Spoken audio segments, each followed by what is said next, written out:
Welcome to What the Health? Where anything health is fair game as we tackle the trends and bust the myths about health and wellness. Here are your hosts, Dr. Dan and Angela Turo.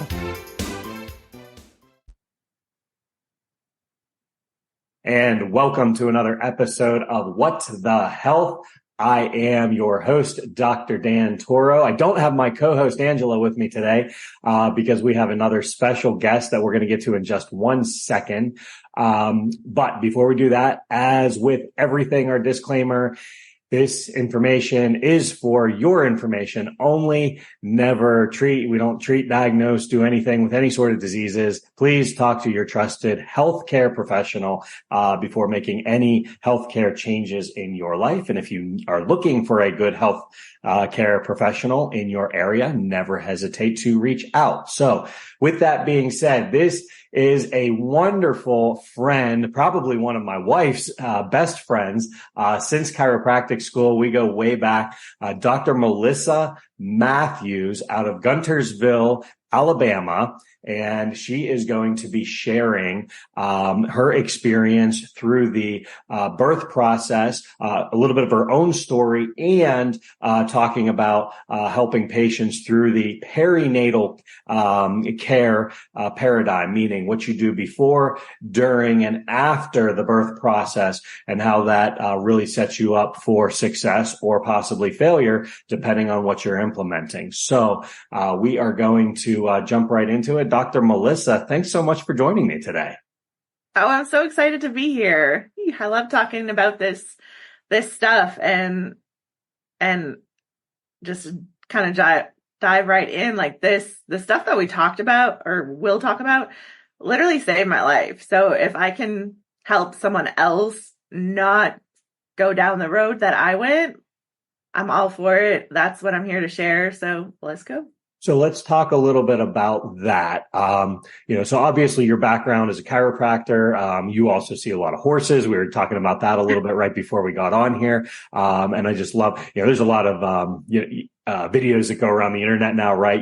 Different, chiropractors adjusting different animals. I just got, I'm sure you as an animal chiropractor, patients send you all sorts of videos like, oh, we saw this online. I got the giraffe one that was going around recently, sent to me like 3 times.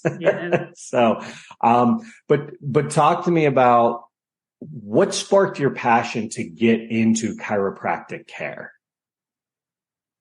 Wow. That I think I'm a rarity now that I've been in this a little bit, literally since I was 2 weeks old. I'm one of those like rare people. My parents were not chiropractors. Actually, my mom is a nurse, but I call her a hippie nurse. Nice. She kind of saw the medical side of things and she swore she would never actually end up a patient. Yeah. And so she did all things kind of hippie and natural. Like I remember that my views have now changed, but I thought this was like not how you should raise children was giving them good quality vitamins and filtered water, not allowing Kool-Aid at an early age. I was like, this is not a normal childhood in the 80s and 90s. Yeah. Now I'm grateful for that. So I was just raised in that paradigm. I knew early on, again, I rode horses since I knew what a horse was. And I knew early on, you went to the chiropractor if you fell off your horse or if you were sick. That was just the education. Yeah. And then through life, I realized, I'm kind of a weird person because I remember being at a job and it was a very busy, very stressful job. We were on the road 6.5 days, pretty much worked. And I was sick and like couldn't get over this. And my boss was like, well, have you taken anything for this? And I was like, I knew I just needed rest and an adjustment, but we were out of town. I was like, well, I've taken my vitamins and I've drank extra water. What am I supposed to take? Like, it just didn't even cross my mind of all the over-the-counter things you can take. So that's when I was like, I might be a little different. It might be a little weird.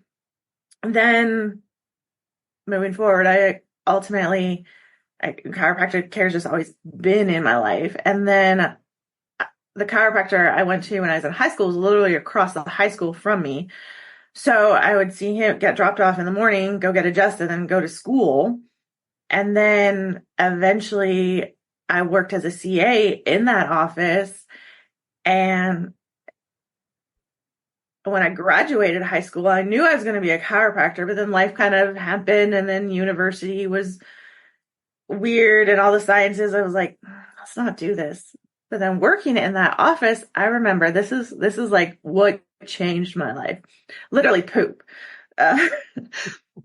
Was I was at a screening event, and a young mom came up to me and she's like, hey, can chiropractic help with constipation? I was like, I'm like, of course, chiropractic can help with like everything. So she came into the office. Her 5-year-old every morning needed Metamucil to have a bowel movement. That was her life. This is what they were dealing with. Started getting adjusted. Poop happened normally. So literally, again, I'm chiropractic because of poop. Yep. Healthy, normal response. Yes. And then the mom also had a 1.5-year-old son, and he was about to start his 3rd asthma medication at 1.5 years. Wow. So you know where this story is going. Got the child under care. That child no longer needed medications for asthma. Yeah. Total life change in that family. I lost count of how many people, how many kids that mom referred into that office. And I was just like, what? Yeah. I have got to go do this. Yeah. So I'm from Canada, so going to Atlanta is a long way and kind of an expensive way to go to school. But I packed up my 2 suitcases and a backpack and hopped on a plane to Atlanta shortly after that. And the rest is history. Yeah. Oh, that's fantastic. So you were ingrained in this from a very young age. So that was your norm. So it was almost like an awakening experience when someone was, coming at it from a medical perspective, and, because that was completely against what you knew. And so it's like, well, I've never taken a medication for anything. Kids should poop regularly. They shouldn't need asthma medication, from a very young age. Again, as we always say, medicine has a time and a place, but not when you're trying to promote health and well-being. So then that got you, let's fast forward a little bit. And again, let me back up because, in looking over the notes that you sent me, you mentioned how one thing that blew my mind is that our kids' generation is the first generation over the past several that they're actually going to see a decreased life expectancy compared to us. Right? Is that's how it was portrayed. So our kids, on average are going to actually have a lower life expectancy than our generation, which means that we're seeing a massive decline, in our health and well-being. So can you talk a little bit about like what you're seeing going on and why that statistic, might be out there? Yes. Wow. You just opened a whole can of worms, and it can go down so many different rabbit holes. So I'll keep it focused to what I do and the work that I do. So the work that I do is preconception. Is basically I want these parents that are preparing to bring a child into the world to be as healthy as possible, so that when that child's brought into the world, that they're passing on the best qualities, the healthy qualities, the healthiest versions of themselves into this child, and therefore hopefully helping to change that statistic. As well as if you have been a parent for any length of time, how just if you haven't really prepared and done the work to step into that role, it can really mentally, physically, emotionally damage you. Yeah. And you don't intend for that to happen, but that's kind of where we're going to go with this talk a little bit about why that is. So I love this idea of preparation, right? This being proactive to, stepping into a role as a parent, because we study so many other things in our life, right? We study, our degrees, we study math, science, reading. We study, how do we do different things? And again, today's day and age, it's amazing that you've got YouTube at your fingertips and, you can pretty much become a DIYer of just about anything within reason. But a lot of us just like, we either it was a surprise or we were planning on becoming parents, but just had no idea what we were getting into. So talk about, some of the qualities, because you mentioned, why is it important to be healthy before even conceiving a child? Like what is it that's getting passed on? And I have a reason that I'm asking that, because I just read a statistic recently about adrenal glands and what moms do from when their adrenals are sucked out with the baby. But why is it important preparation, both mom and dad, preconception, to be as healthy as possible? Yes. And again, the preparation, one of the analogies I love to use is how when you and, for example, when you and Aaron got married, how long did you plan for that wedding, prepare for that wedding? And then how much money also did you spend as you prepare to spend the rest of your lives together? Well, usually on average, you're planning for about 10 months or a year or longer. Yeah.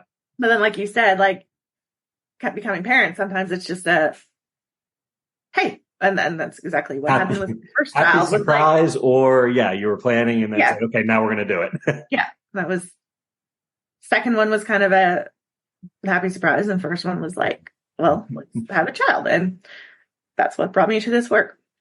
So the importance of, thankfully, it's coming out a lot more of the male's responsibility and the genetic expression that he brings to the child. He's actually 60% responsible for the genetic expression of the child. So that's just like one of the reasons of kind of, hey, dad, like you have such an investment in this child's health and from the start. So bring your A game, dude. As well as it's the sperm that builds the placenta. Because here as a woman, I kind of can't just be like, all right, body, let's create a placenta. Let's create another organ, a new organ. No, not going to happen, no matter how hard I try. And that placenta, the health of that determines how the pregnancy is going to go for the woman, whether they're going to be symptom-free, enjoying, or if they're going to experience all the morning sickness, all of the just ickness factor. And yeah, my two kids are a tale of, with my firstborn, it was like, well, let's just get pregnant. Okay, that happened. Yes, I experienced some morning sickness and whatever, not so great. Second child, my husband did some preconception work and I did not experience any of those negative symptoms. It was an awesome rockin' pregnancy and he came out over 10 pounds. So it was fun. And then, there's so much more that goes into that, but that's just some of the fun facts right off the top of my head. Well, that's really neat, because I don't know if I've ever heard it expressed that way, in terms of like the sperm being responsible for the health, and creation and building of the placenta. So, and again, that's so important for those of us who aren't in the in the healthcare world. The placenta is really what feeds, right? The has that blood barrier between mom and baby, and really feeds and houses a lot of nutrients to be able to grow that baby. So, that's so interesting. So talk about like this genetic expression, right? We all have a certain number of genes, but the old theory was, you have a gene and, and that gene is expressed, and either it's on or it's off. But like now with this genetic expression, this idea of epigenetics, our environment has the ability to turn on and off genes. Yes. So when you're talking about, the men and women getting prepped for birth, we're looking at how are certain genes turned on, healthy expressive genes turned on, versus, how are maybe, not so healthy, adaptive mutated genes turned off, when we practice, healthy lifestyle habits. So can you talk, you mentioned, what your husband Jubal, went through in terms of, some of the pre-birth work that he did. So what would that look like for men? And then we can talk about the women afterwards. Yeah, you totally hit it on the nail on the head. It is about the environment, and environment drives what the genetic expression is going to be. So we're going to rock and roll into the protocol, and it's pretty similar for both male and female. Again, some tweaking of various things, but really the basis even of this preconception work is at the core of what builds a healthy human and what we need. So there's 8 essentials. First one being chiropractic, having that brain body, the nervous system communication. Excellent. Yes. And the second one, and this is a whole other science, is proper glycosylation. So that is how to explain that is how chiropractic is the brain talking to body, body talking to the brain. Glycosylation is the cell talking to cell, so cellular communication at that level. And we want healthy cell talking and communicating with other healthy cell. So that comes in the form of taking glycans, and that's one of my favorite supplements. And again, there's a whole science on that. Without getting too much into it, okay, what would, specific vitamin glycans, what, does it come from a certain food source? When you say glycans, help our audience understand what you mean by that. Yes. So it does come in food sources. You're kind of catching me off guard. I have to look it up again. I think like broccoli is one of them. Again, coming from mostly vegetables, probably cruciferous. Yeah. Yeah, vegetables.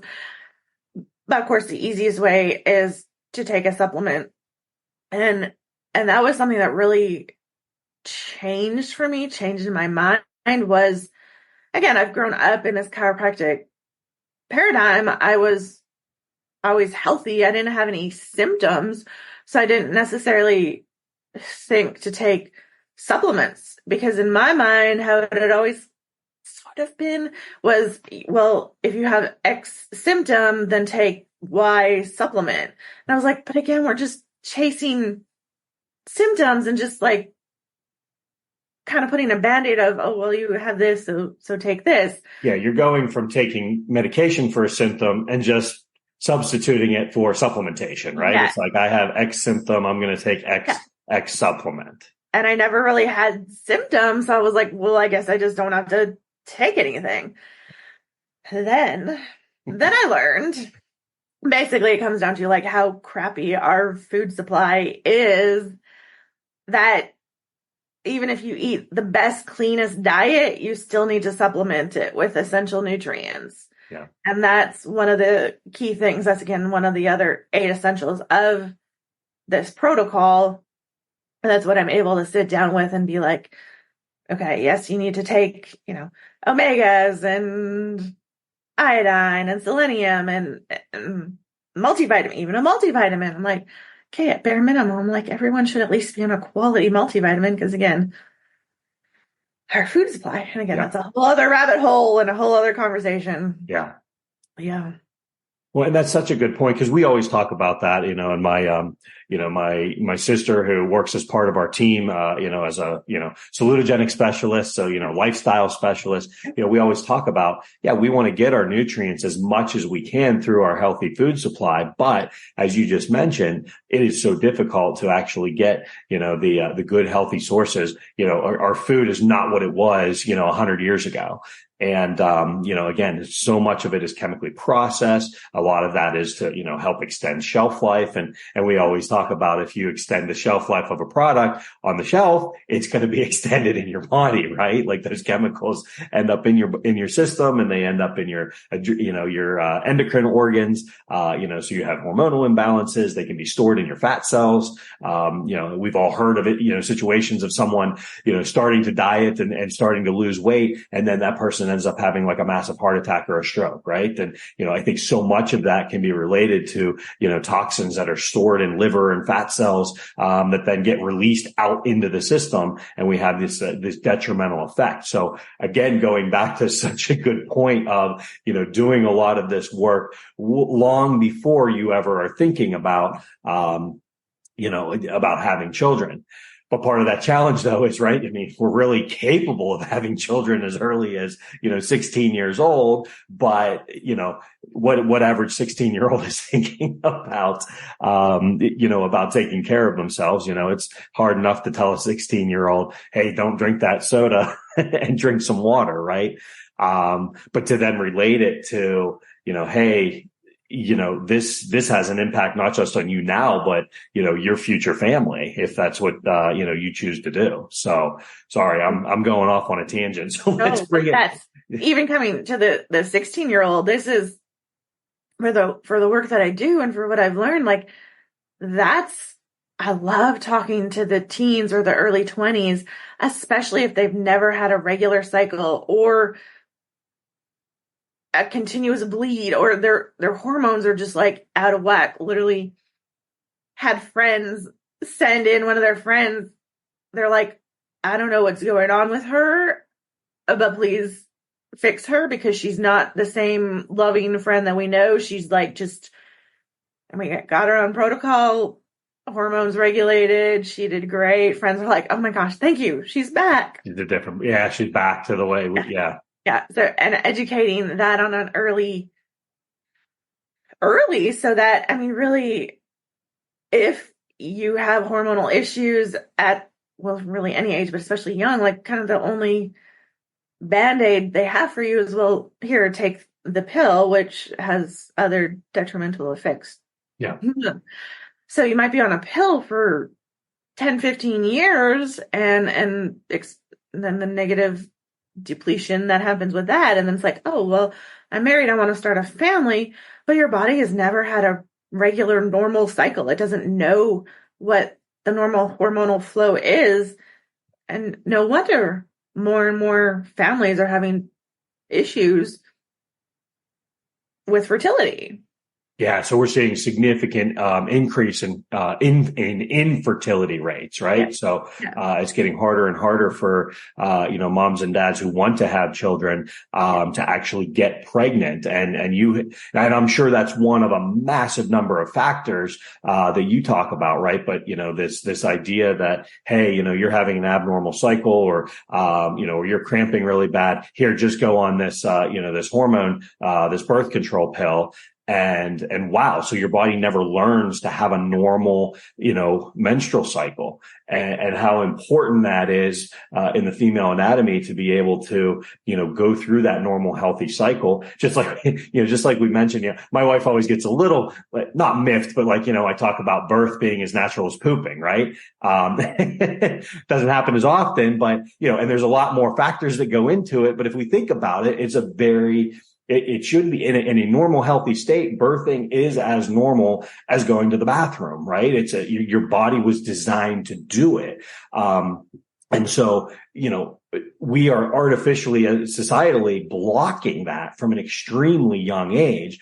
And so what so you get the opportunity to talk to, patients, men, but, a lot of women too, of, hey, this is what normal should look like. Yes. And there's unfortunately not a lot of normal and healthy scenarios out there. So, fantastic information, Dr. Melissa. So let's go back and review real quick. So you talked about, obviously chiropractic from, healthy spine and nervous system function, nervous system controls and coordinates absolutely everything. So making sure that your, spine is aligned and moving. That's, point number one. And then you talked about the glycans, which a lot of that comes from, normal healthy diet, but, because of our poor diet, quality, we need to add, certain supplementation. So what's the next step step. And first, I don't even think we mentioned what this protocol is that you use. So, you use something called the Shafer Protocol, right? Yeah. Yeah. And so you got into the Shafer Protocol because of your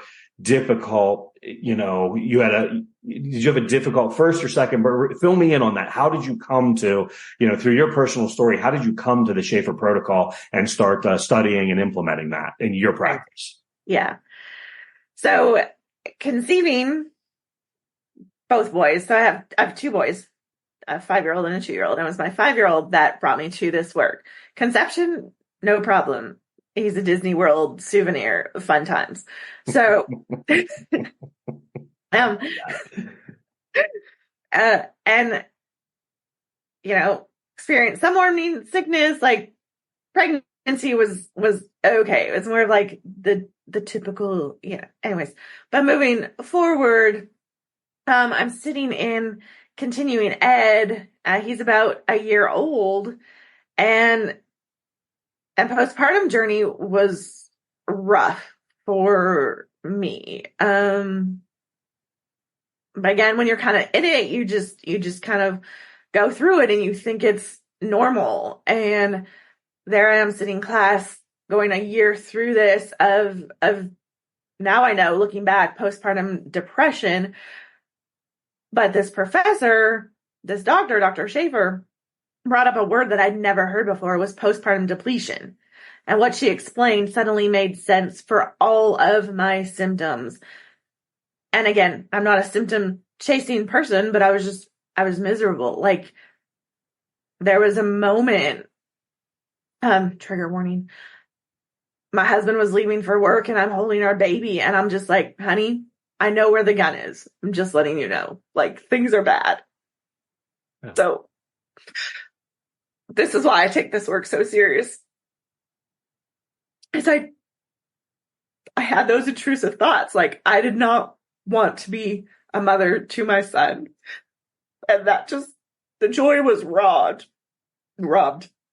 So I learned about postpartum depletion, where it comes down to, if you've already entered a pregnancy in a depleted state, nutritionally, of course, also emotionally, spiritually, physically, how much harder a time that makes for pregnancy and postpartum, but then rolling into postpartum, how depleting that is. If you've spent 9 months growing this baby, the baby's taking all the good things from you. And now if you're having a nursing relationship with that child, they're further depleting you. And yes, I did exclusively breastfeed, so he was also taking everything from me there. Again, being someone that, I took my prenatal. Now I know differently, so I thought it was quality at the time, but now I know. And then I just was like, this is it. This answers everything. And that was my moment. I'm like, I started on the protocol, started to get myself healthier, build up my nutritional supplies, and total life change. Like, I've not had those intrusive thoughts. I have a family history of depression. I have overcome that. I have beat that.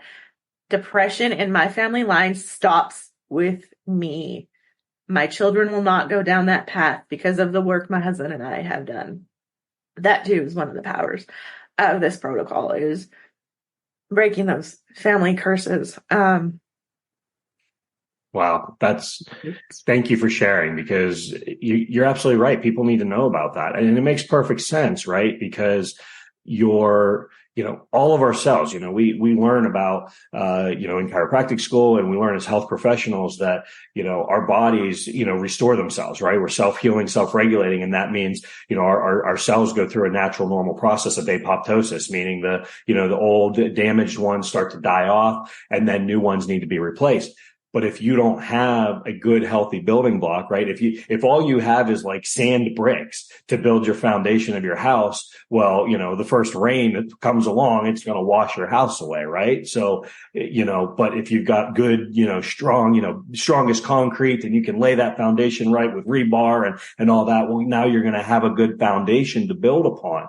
And, I'm getting chills just, thinking about this, but it's like how many, women and men have no idea the importance of what they put into their body, not just physically and how they feel, right? But again, the mental emotional aspect that you just hit on,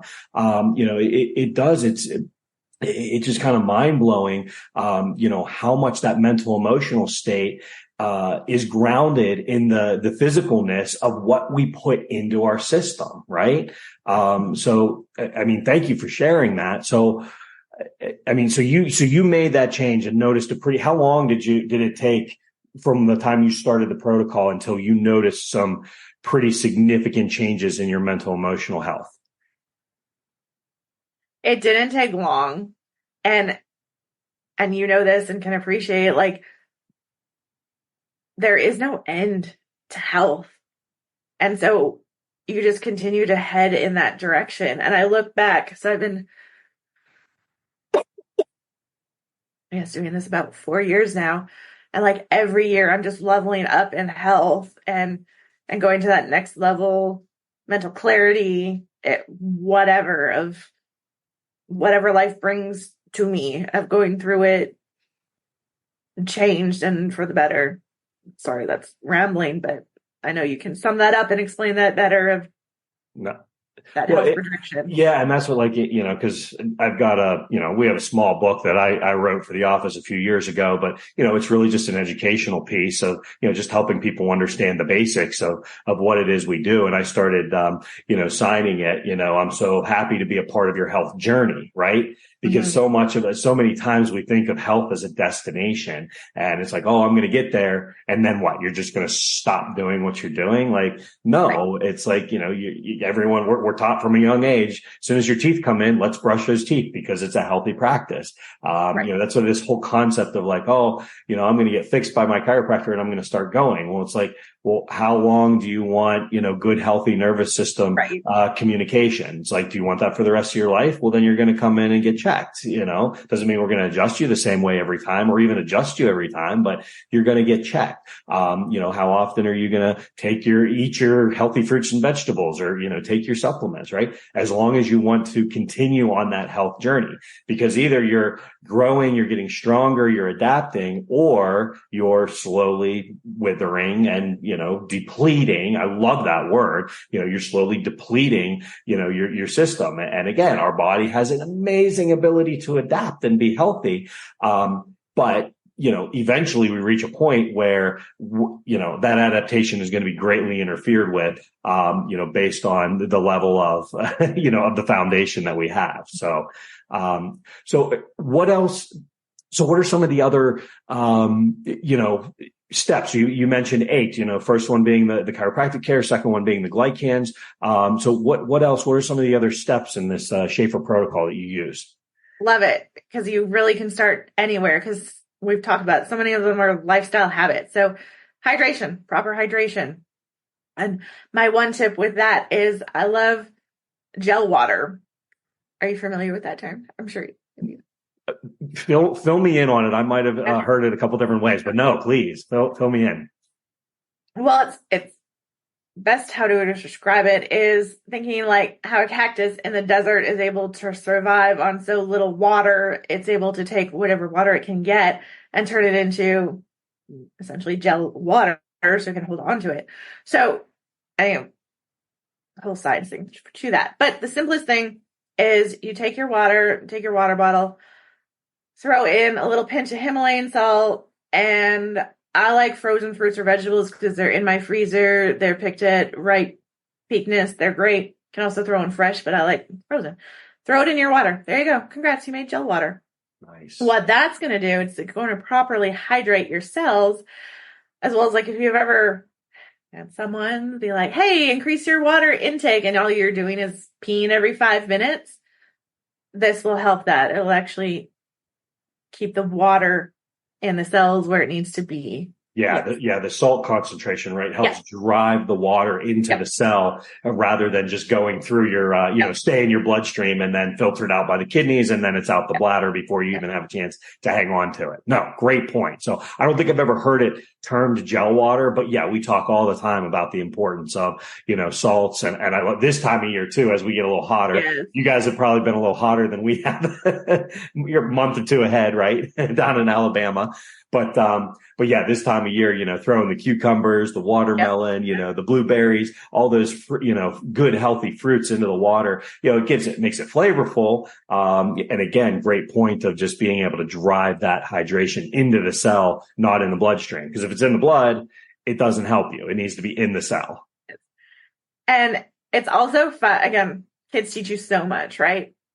So when we're down the frozen fruit aisle, I love my kids to go pick out some like weird wild fruits that I might not have even heard of, or, they pick out some great ones. We've had fun with that, like dragon fruit. Love me some dragon fruit, but that's because my kids picked it out of the frozen fruit section. So have fun with this. Kids are great teachers. So that's 3. Movement. Again, and the basis of this protocol is all driving A1C and vitamin D levels. And that's what this is. So movement, something as simple as just playing with your kids 10 minutes a day, keeping it fun, doing something enjoyable. And a great thing to also, again, help with insulin is after a meal, going for a 10-minute walk. Yeah. Helps you kind of avoid that, oh gosh, I need a nap after having my lunch. Yeah. Yeah. That's an amazing point if I can jump in there, because I'm seeing the future of this again, kind of seeing the blend of the biotechnology route. I've seen a lot of patients now, they've got those blood glucose monitors, right? Yes, love those. Yep. Yeah. And so it's like they're watching that. And then after a meal, if that blood sugar starts to creep up too high towards going over a threshold level, it actually starts buzzing you and saying, hey, it's time to, do something. So, stop and do some air squats, stop and do some jumping jacks, go take a walk, like do something, because what happens is rather than having that blood sugar continue to spike, you're able to curb that, get your insulin up and curb that blood sugar spike to drive it back below the threshold. And so now, because again, if you get those spikes every day and multiple times a day, that's what drives insulin resistance, which is eventually going to drive diabetes. So if you're able to, start to recognize that, and again, patients are visual, right? So that if they see that spike and they're like, okay, what can I do to curb that spike and bring it back below the threshold? We can curb that A1C level. So great point. So, so movement. So what else do we got? What's essential nutrients? And that's again, coming back to proper supplementation, realizing food supplies crap. So that typically involves omegas, vitamin D, selenium, iodine, choline. Love choline to help clean out the liver. Get a good quality multivitamin. And there might be some other ones. Again, black seed oil is awesome for fertility, especially for the male part. There might be some other ones, but those are just kind of like the basics of, if you're a human, you probably need these in your system because you're not getting enough from food supply. Now, do you ever do any blood testing to determine how much someone should be taking, or do you just have like here's the threshold, here's like, the recommendation, get it in your system? I love that question. So most of the dosing is based on body weight. And again, it's kind of let's establish a baseline first, because let's face it, someone's in front of you, they're probably depleted. So let's get that baseline. If things are still wonky, and one thing about this protocol is we work in 120-day cycles, because that's the cycle of the egg. So at least give me 120 days. Let's see where we're at. Yes, if we need to do a blood test, we can do that. It's not the driving force of the work that I do. But again, the more information you have, the better it is. But of course, with blood tests, and you can end up chasing symptoms based on where someone is in their cycle of taking the blood work at certain times. And it's really just a picture of that moment, not the whole overall thing, which again, that's where I love where you mentioned the glucose monitor, or even the heart rate variability, the Oura rings, things like that. Anything that gives you moment by moment by moment by moment feedback. Yeah. So I want to go back to something you just said there really quick, but because again, anytime I talk to, patients about nutrition, right, going back to something we said earlier about the medication and symptoms, so many people, they want to start that nutrition supplement and they want to see, immediate results, right? Mm-hmm. We're all about instant gratification. But when we're talking about building and growing and developing health, it takes time. And you just mentioned something that, again, I'm sure I learned in school and I plugged it away. But the cycle of the egg is 120 days. So talk about that, because when a woman is born, she has all the eggs that, in her ovaries that she could ever, produce. But then those eggs are chosen to go through a cycle. So when you talk about the cycle of the egg in 120 days, can you clarify that a little bit more, for people who are listening? Right. So when we start on our cycle, we're developing, maturing that egg, and it's going to go through a 120-day journey before it is released. And that's the one that, if you're trying to get pregnant, is going to get ovulated. So, and there's maybe new information or different thoughts on women being born with all their eggs. There's different theories, different science now that says, oh, you actually can continuously make eggs throughout the rest of your life. But again, we're talking about quality. And yes, this comes down to the preconception, and why, if I'm sitting with a couple that wants to create a baby, get pregnant, I say, we're not making one that first 120 days because we want quality, and we're building that egg. We're giving that egg all the good stuff it needs. And yeah, it's going to take 120 days to come to fruition. And that's, I think my point being for you describing that is helping people understand that, like, if you're changing something nutritionally at an absolute minimum, you're talking 3 to 4 months, 4 to 6 months before you, recognize and notice and change. So if someone's starting to work with you, it's not like, oh yeah, I'm going to start, chiropractic care, and I'm going to start the Shafer Protocol, and I've had infertility challenges for 2 or 3 years and I'm going to get pregnant next month. No, it's, if you're truly wanting to get down and you're having fertility challenges, you got to look at this as a minimum, probably 6-month process or beyond, right? Right. And it's really even the first couple months, maybe even the first 3-4 months, is really like getting the habits down of, oh, at this time I take my iodine. Oh, I go for my walk at this time. I mean, I've been doing this 4 years and I'm still like, oh, hey, I'm slacking on that essential. I better get to it. But again, it's a journey. It's a journey, yeah. Progress, not perfection. And I'll have those people that they're maybe a little type A, and they just see it as like a checklist. They're like, okay, I did this, I did this, I did this, I did this. It's like there's lessons to learn in the process as we gain those good habits and to keep those good habits. That's fantastic. So we got movement, we got the 120-day cycle. What are the last couple points to the Shafer Protocol? I'm going to put you on the spot. Right. I'm kind of like, where even are we? So a big piece, and this is where things are a little different, where it's not just a supplement protocol, is the empowerment piece of it, the up here component. And this is where journaling is what I recommend. And some people will look at me like, not doing that. No. So easy way to start. I say easy, it takes you 60 seconds, if that, to write down these answers. But again, it's doing it and being intentional about it and taking the time to do it is where the power is. It is in the morning, starting with your question, what are you excited about? And at the end of the day, what are you proud of? Nice. That's really where we start. That's it. And if someone isn't kinesthetic and wants to write it down, could they use like a voice recorder on their phone and just, talk into it or okay. The exercise of, it's the exercise of doing it, right? Doing it. What are you excited about? What are you proud of? I love that. Right.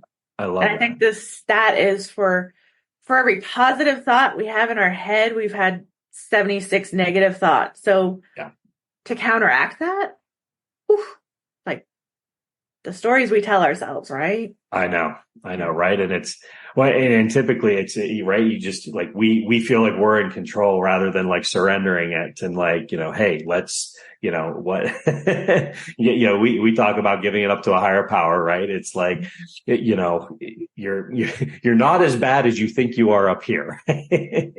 And, but no, I mean, that's so important. I love those two questions. What are you excited about? What are you proud of? So Dr. Melissa, let's talk about if someone so you met this Dr. Shafer, through your own personal experience and then, started, training and learning it as a healthcare professional so that you could help others. If there are people listening to this and they're having their own fertility challenges or maybe mental, emotional stress or any case, could they find a practitioner, in their area? Is there a directory? Can you speak to that at all? Yes, there is a directory of certified doctors. I will send that to you. Okay. Yeah. We can put it as a link. We can put it as a link. No problem. So how do people get a hold of you if they have more questions, specifically about this? And again, our audience it might be a little bit, small right now, but it's always crazy to hear, who's listening. But if someone wants to get a hold of you, how would they do that? One of the best ways, I won't say that I answer it frequently, but I will check it.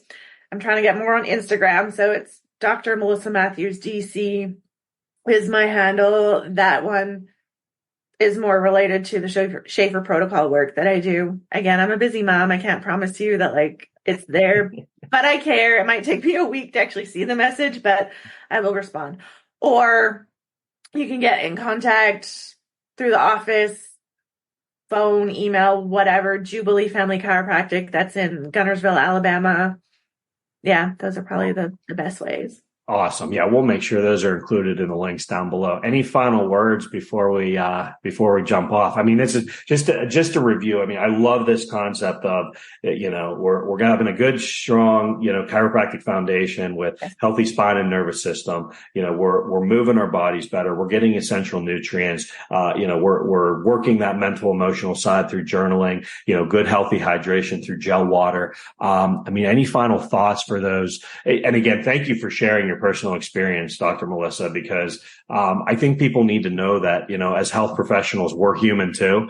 And we work just as hard, probably sometimes harder, to make sure that we do our best and we're on this journey. And I know I have had some of my own health challenges over the last, year, close to year now, since I was diagnosed with Lyme and, and had some issues with shingles after that. So it's like, we're health professionals, we're humans too. So, someone listening, I would tell them, don't give up. There's hope to get healthy. Right. But, right. But they have to be willing to keep looking and keep working. It comes down to establishing those simple daily habits and setting simple, achievable goals of like, this month, I'm going to focus on getting my gel water in, even 2 glasses of gel water a day. Let's get that in. Okay. Easy. Check.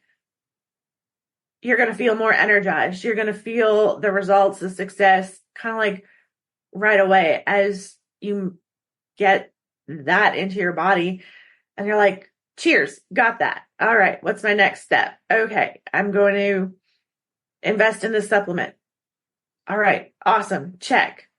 And not trying to do it all at once because you might mean well, but you're kind of setting yourself up for failure unless if you're like Superman. But yeah. So again, just setting those simple lifestyle daily habits. Small steps over time equal big Yes. results, right? Yes. Yeah, because it's so easy to go into overwhelm if you try and dive in and do, change everything immediately. And, and I think having the support too, I love that you talked a little bit about your husband, Dr. Jubal, but having that support, as a health professional, but more importantly, as a parent, in your partner, makes such a difference, right? I mean, that's, if you don't have that support at home, trying to do everything on your own, nearly impossible. Mm-hmm. So even do it as a family. Set those goals, do it together. And if you have kids, they're watching, they're little sponges. Ooh, it's a little humbling if you see some of your bad habits trickling in, but when you see the good habits and the impact it has, rocking and rolling, there's no better feeling than that. Yeah. And there's no worse feeling when your little one calls you out on something that you're trying to tell them not to do. So, yes. Yes. Yeah. I heard it said at one point, there was a colleague of ours. It was we have our children, to really, humble us or, teach us, where we're weak in certain areas of our life. And, man, is that the truth? Yes. Yeah. Well, Dr. Melissa, thank you so much for joining us today. I am Dr. Dan with What the Health podcast. And if any of this information resonated with you, you can reach out to us directly, torofamilychiropractic.com. We'll have the links to Dr. Melissa's website and information down below. But as always, we're here to help people get healthy and stay healthy for a lifetime. Dr. Melissa, thank you for joining us today. Thank you. This was fun. Absolutely. We'll do it again soon. You've been listening to What the Health with Dr. Dan and Angela Turo, brought to you by Turo Family Chiropractic. To learn more about the resources mentioned on today's show or listen to past episodes, visit www.whatthehealth.world.